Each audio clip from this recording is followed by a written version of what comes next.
सक्तीचा ठेवा. किती सुरेख वर्णन नाही.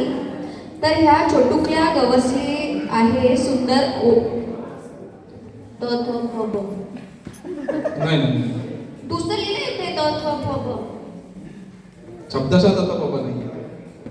ओळीतली गंमत म्हणूनच तर तो बघा काय म्हणतो. स्वागत करूया परत एकदा रेवांशचं.